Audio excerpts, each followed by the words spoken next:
Praise lord. దేవుని నామానికి మహిమ కలుగును గాక. కూడి వచ్చిన మీ అందరికి కూడా నా హృదయపూర్వకమైన వందనాలు. దేవుని వాక్యం చదువుకుందాం. హబక్కుకు ప్రవచన గ్రంథం, పేజీ నంబర్ 770, మొదటి అధ్యాయం 13వ వచనం.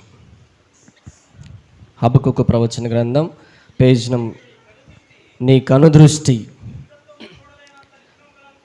దుష్టత్వము చూడలేనంత నిష్కలంకమైనది కదా, బాధించువారా చేయు బాధను నీవు దృష్టింపజాలవు కదా, కపటులను నీవు చూచియు దుర్మార్గులు తమ కంటే ఎక్కువ నీతిపరులను నాశనం చేయగా నీవు చూచియు ఎందుకు ఊరుకున్నావో. చాలండి, ఒక మాట అందరూ తలలు వంచి కళ్ళు మూసుకున్నట్లయితే ఒక మాట చిన్న ప్రార్థన చేసుకుందాం. దేవుడు మనతో మాట్లాడినట్టుగా. స్తోత్రం. సర్వోన్నతుడ, సర్వశక్తివంతుడ, గొప్ప దేవ, జీవాధిపతమైన తండ్రి, నీకు వందనాలు, స్తోత్రాలు ప్రభువా. ఈ ప్రశస్తమైనటువంటి సమయంలో నీ రక్త మాంసాలలో యోగ్యంగా చేయవేయునట్లుగా ప్రభువా, నీ వాక్యం చేత ఒకసారి ఉదక స్నానము మేము చేయబడినట్లుగా అయా నీ నడిపింపును కోరుకుంటున్నాం. సహాయం చేయమని మీ చేతులకి సమర్పించుకుంటూ కనికరించమని నజరేయుడైన యేసుక్రీస్తు పరిశుద్ధ నామములో అడిగి వేడుకొని పొంది ఉన్నాము తండ్రి, ఆమేన్. అందరం శ్రద్ధగా దేవుని వాక్యాన్ని విందాం. యూదా జనాంగం పైన జరుగుతున్నటువంటి అక్రమమైనటువంటి దాడుల విషయంలో మరి మనసు విరిగిపోయి చాలా బాధపడుతున్నటువంటి హబక్కుకు రాసినటువంటి మాట మనం చదువుకున్నాం. యూదా జనాంగం పైన జరుగుతున్నటువంటి దోపిడీలు, దౌర్జన్యము, అక్రమమైన కార్యాలను బట్టి హబక్కుకు బాగా వేదన చెందినవాడై దేవుణ్ణి చాలా ప్రశ్నలు అడుగుతున్నాడు. ఏంటి ప్రభువా ఈ పరిస్థితి? ఏంటి ప్రభువా, వారెందుకు, ఆ బబులోను వారు ఎందుకు మా పైన దొమ్మిగా వచ్చారు? వాళ్ళు ఎందుకు మా పైన దౌర్జన్యం చేస్తున్నారు? నీతి పరులైనటువంటి మమ్మల్ని వాళ్ళు ఎందుకు హింసిస్తున్నారు ప్రభువా అని చెప్పి దేవుడి మీద ప్రశ్నల వర్షం కురిపిస్తున్నాడు. చాలా ప్రశ్నలు, ఒకటి వెంబటి ఒకటి చాలా ప్రశ్నలు కురిపిస్తూ ఉన్నాడు. అయితే దేవుణ్ణి ప్రశ్నిస్తూ అంటాడు, అయ్యా నీ కనుదృష్టి దుష్టత్వము చూడలేనంత నిష్కలంకమైనది కదా. హబక్కుకు దేవుణ్ణి ప్రశ్నిస్తూ అంటున్న మాట ఏంటంటే, అయ్యా నీ కంటి చూపు, నీ కనుదృష్టి దుష్టత్వము చూడలేనంత నిష్కలంకమైనది కదా. అంటే నీ కళ్ళు, నీ కంటి చూపు ఎలాంటివి అంటే పాపమును చూడలేనంత పవిత్రమైన చూపు కదా నీది. పాపమును, అపవిత్రతను చూడలేనంత పరిశుద్ధమైన కళ్ళు కదా నీవి అని పొగుడుతున్నాడు. హల్లెలూయా. కనుక ప్రియమైన దేవుని బిడ్డలారా, ఈరోజు మనం దేవుని గురించి అర్థం చేసుకోవడానికి ప్రయత్నం చేద్దాం. దేవుని గురించి అర్థం చేసుకుంటూ మనం ఏం ఆలోచించాలంటే, దేవుని చూపు ఎలాంటిది, దేవుని కనుదృష్టి ఎలాంటిది, దేవుని యొక్క కంటి చూపు ఎలాంటిది అని అంటే, ఆ కంటి చూపు దుష్టత్వము చూడలేనంత నిష్కలంకమైనది, పాపము చూడలేనంత పవిత్రమైనది. అటువంటి కళ్ళతో దేవుడు చూస్తున్నప్పుడు మరి మనమంతా పవిత్రంగా ఉండాలి. అవి పరిశుద్ధమైన కళ్ళు, నిర్దోషమైన కళ్ళు, నిష్కలంకమైన చూపది. ఆ చూపుతో చూస్తున్నప్పుడు ఆయన కంటికి మనము కూడా నిష్కలంకమైన వారిగా కనబడాలి కదా, పరిశుద్ధమైన వారిగా కనబడాలి కదా. ఆయన కంటి చూపుకి తగిన జీవితం మనకు ఉండాలి కదా. అలాగే దావీదు అంటాడు, అయ్యా నీ కంటి చూపు న్యాయమైనది.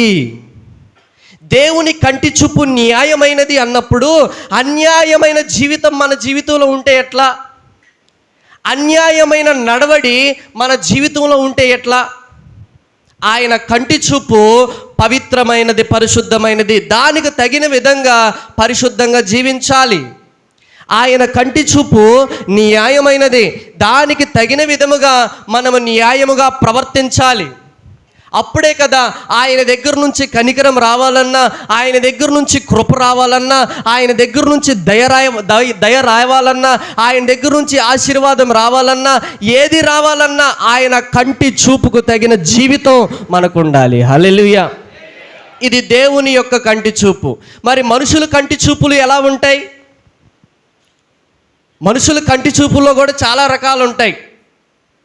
ఫిలిష్తీయుల్ని జయించిన తర్వాత దావీదు విషయంలో సౌలు 1000 కొలదియు దావీదు 10,000 కొలదియు అని పొగడుతున్నప్పుడు ఒళ్ళు మండిపోయి సౌలు దావీదు మీద నిలిపినటువంటి చూపు ఎలాంటిది? విషపు చూపు. నిజంగా నేను ఒక్కడిని, నా 2 కళ్ళు మీ అందరిని చూస్తున్నాయి, కానీ ఇక్కడ ఎన్ని కళ్ళు నన్ను చూస్తున్నాయో. కానీ అందరి కంటి చూపు ఒకటి కాదు, అందరి దృష్టి ఒకటి కాదు. కొంతమంది అందుకే పాట పాడడానికి వచ్చి వణికిపోతారు, వాక్యం చెప్పడానికి వచ్చి వణికిపోతారు. ఎందుకని? ఆ చూపులు అంత భయంకరంగా ఉంటాయి. ఒకసారి వచ్చి చూడండి ఇక్కడికి. ఆ చూపును బట్టే కొంతమంది భయపడి వారు చెప్పాలనుకున్న విషయాలు, పాడాలనుకున్న పాట ఎటుపోతాయో తెలియదు. ప్రియమైన దేవుని బిడ్డలారా, మనుషులందరూ చూసే చూపు ఒకటి కాదు. దేవుని చూపు ఏంటో చెప్పా. మన చూపు ఎలా ఉండాలి? సౌలు చూపినటువంటి చూపు విషపు చూపు. అంటే దాని అర్థం ఏంటంటే చంపాలని ఆలోచించే చూపు, విషపు చూపు. అందుకనే కదా తరిమి తరిమి ప్రయత్నం చేశాడు చంపడానికి. ఆ సమయంలో దేవుడు ప్రతిసారి తప్పించుకుంటూ వచ్చాడు. కొన్నిసార్లు మనుషులు విషపు చూపు నిలుపుతారు. విషపు చూపు వల్ల జరిగిన నష్టం ఏంటంటే, ఆనాటి నుండి, ఏ నాటి నుండి? దావీదు మరి సౌలు 1000 కొలదియు దావీదు 10,000 కొలదియు అన్నప్పుడు ఆనాటి నుండి విషపు చూపు నిలిపాడంట. తర్వాత రోజు నెక్స్ట్ డే, మరునాడు అని రాయబడింది అక్కడ. వెంటనే వారం గ్యాప్ లేదు, నెలల గ్యాప్ లేదు, సంవత్సరం గ్యాప్ లేదు. ఎప్పుడైతే విషపు చూపు నిలిపాడో వెంటనే దురాత్మ బలముగా. ప్రియమైన దేవుని బిడ్డలారా, ఎలా చూస్తున్నావు? నీ కంటి చూపు ఎలా ఉంది? నువ్వు చూసే విధానం ఎలా ఉంది? దావీదు మీద విషపు చూపు నిలిపినందుకు ప్రతిఫలంగా సౌలుకి ఏమొచ్చిందంటే దురాత్మ బలముగా వచ్చింది. నీ చూపు సరైనదిగా లేకపోతే నీ మీదకి బలమైన దురాత్మలు వచ్చే అవకాశం ఉన్నది, జాగ్రత్త. ప్రభువైన యేసుక్రీస్తు వారు అంటారు, వ్యభిచరించొద్దని చెప్పబడిన మాట మీరు విన్నారు కదా. ఎవడైనాను ఒక స్త్రీని మోహపు చూపుతో చూచిన ఎడల వాడు అక్కడనే ఆమెతో పాపము చేసి ఉన్నాడని మీకు తెలియదా అన్నాడు యేసు ప్రభు. రెండవ చూపు మోహపు చూపు.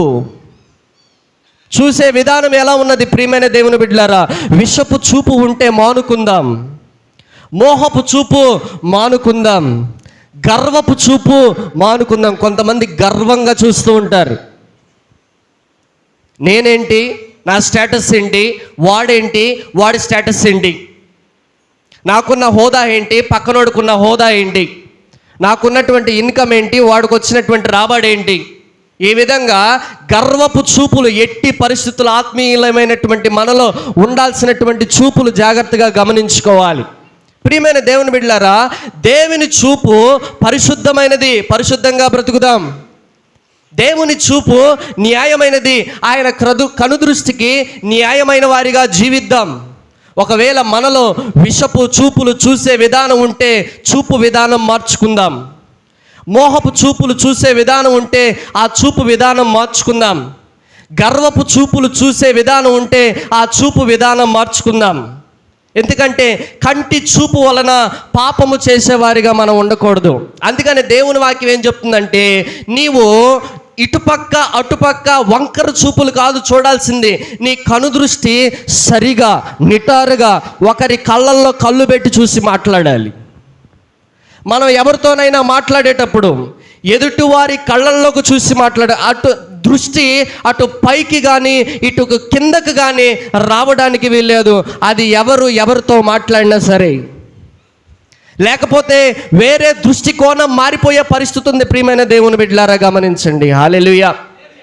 అయితే దేవుడు తన కనుదృష్టితో ఈ విధంగా మనల్ని చూస్తున్నప్పుడు దేవుని కనుదృష్టిలో అసలు విలువైనది ఏంటి? మన కనుదృష్టిలో విలువైనవి ఏంటి? మన కనుదృష్టిలో చాలా విలువైనవి ఉన్నాయి. మన కనుదృష్టిలో విలువైనవి ఏంటి? మన కనుదృష్టిలో బంగారం విలువైనది, మన కనుదృష్టిలో వెండి విలువైనది, మన కనుదృష్టిలో ఆస్తి పాస్తులు స్థలాలు కార్లు విలువైనవి. ఇవన్నీ కావాలి అని అంటే డబ్బు కూడా కావాలి. కాబట్టి మన కనుదృష్టికి డబ్బు విలువైనది. నాకు తెలిసి ఈ భూలోకంలో విలువైనవి రెండే రెండు. ఇవన్నీ విలువైనవి కావచ్చు, డబ్బు విలువైనది కావచ్చు, బంగారం విలువైనది కావచ్చు, ఈ ఇహలోక సంబంధమైనవి విలువైనవి కావచ్చు. కానీ అస్సలుకి విలువైనది ఏంటి అంటే నంబర్ 1 సమయము విలువైనది, నంబర్ 2 జ్ఞానము విలువైనది. అయితే ఇవి మన దృష్టిలో విలువైనవి. మరి దేవుని దృష్టిలో విలువైనది ఏంటి? దేవుని దృష్టిలో విలువైనది నువ్వు నేను. హల్లెలూయా. దేవుని దృష్టిలో విలువైనది ఏంటి అని అంటే మొట్టమొదటిగా నువ్వు నేను. ఎందుకంటే సమస్త సృష్టిని నోటితో తయారు చేసుకున్నాడు, కానీ మనల్ని మట్టుకి టైం తీసుకొని తయారు చేసుకున్నాడు. తన చేతులతో తయారు చేసుకున్నాడు. చేసేటప్పుడు ముచ్చటించుకుంటా నాలాగా ఉండాలని తయారు చేసుకున్నాడు. ఇదిగో మనుషుల దృష్టిలో మనకి విలువ లేకపోయినా పర్వాలేదు, మనల్ని విలువ తక్కువ వారిగా చూసినా పర్వాలేదు. బచ్చగాలు వాళ్ళు మనల్ని చూస్తే ఎంత, చూడకపోతే ఎంత. నీ దృష్టిలో నా దృష్టిలో మనం గుర్తుపెట్టుకోవాల్సిన విషయం ఏంటంటే నేను నా దేవుని దృష్టిలో విలువైన వాడను, నేను నా దేవుని దృష్టిలో విలువైన దానను. మనుషులు విలువ తక్కువగా చూసినప్పుడు ఎట్టి పరిస్థితుల్లో బాధపడద్దు. ఎందుకంటే మనమందరం విలువైన వారమని దేవుని వాక్యం చెప్తుంది. 1 కొరింథీయులకు రాసిన పత్రిక 6వ అధ్యాయం 21. మీరు విలువ పెట్టి కొనబడిన వారు గనుక మీ దేహముతో దేవునిని మహిమపరచుడి. హల్లెలూయా. విలువ పెట్టి కొన్నాడు మనల్ని. హల్లెలూయా. అమ్మ ఒకసారి నా వైపు చూడండి. ఈరోజు ప్రభు బలలో చేవేసే మనం ఆయన కనుదృష్టికి విలువైన వారం. గుర్తుపెట్టుకోండి, ఆయన కనుదృష్టికి విలువైన వారం కనుక పరిశుద్ధంగా బ్రతకాలి, న్యాయంగా బ్రతకాలి. అయితే మనకు విలువనివ్వడానికి మన వెనక ఒక 3 పనిచేశారు తెలుసా? ఒకరు కాదు, ఇద్దరు కాదు.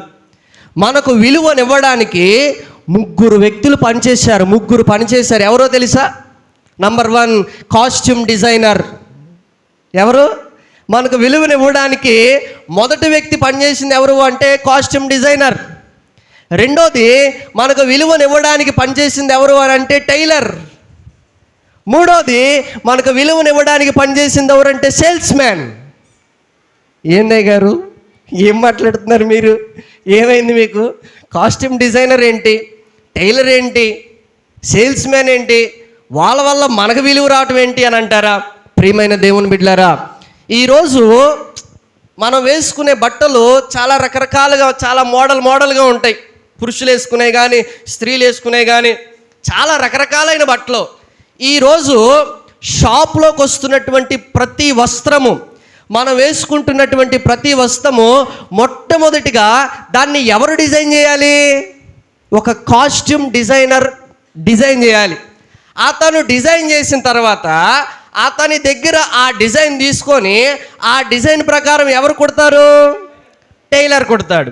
టైలర్ కుట్టిన తర్వాత టైలర్ దగ్గర కుట్టబడిన వస్త్రాలు ఎక్కడికి పంపబడతాయి?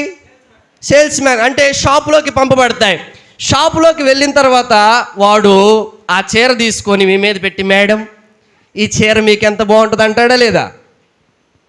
సార్ మీకు నువ్వు ఆపరా, నాకు నచ్చింది కొనుక్కోవడానికి వచ్చా, నువ్వు బాగుంటుందని చెప్తే కాదు. కొన్నిసార్లు ఎన్ని గంటలు వృధా చేస్తారు.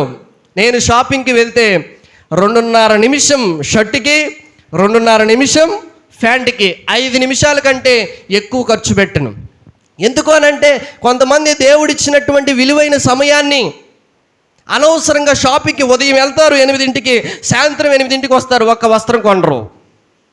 మళ్ళీ వస్త్రం కొన్న తర్వాత రిటర్న్లో పెట్టుకోవడానికి ప్రయత్నం చేస్తారు, ఎక్స్చేంజ్లు. ప్రియమైన దేవుని బిడ్డలారా, మీరు షాపింగ్కి వెళ్తే కనుక అనవసరంగా మీ సమయాన్ని దుర్వినియోగం చేసుకోవద్దు.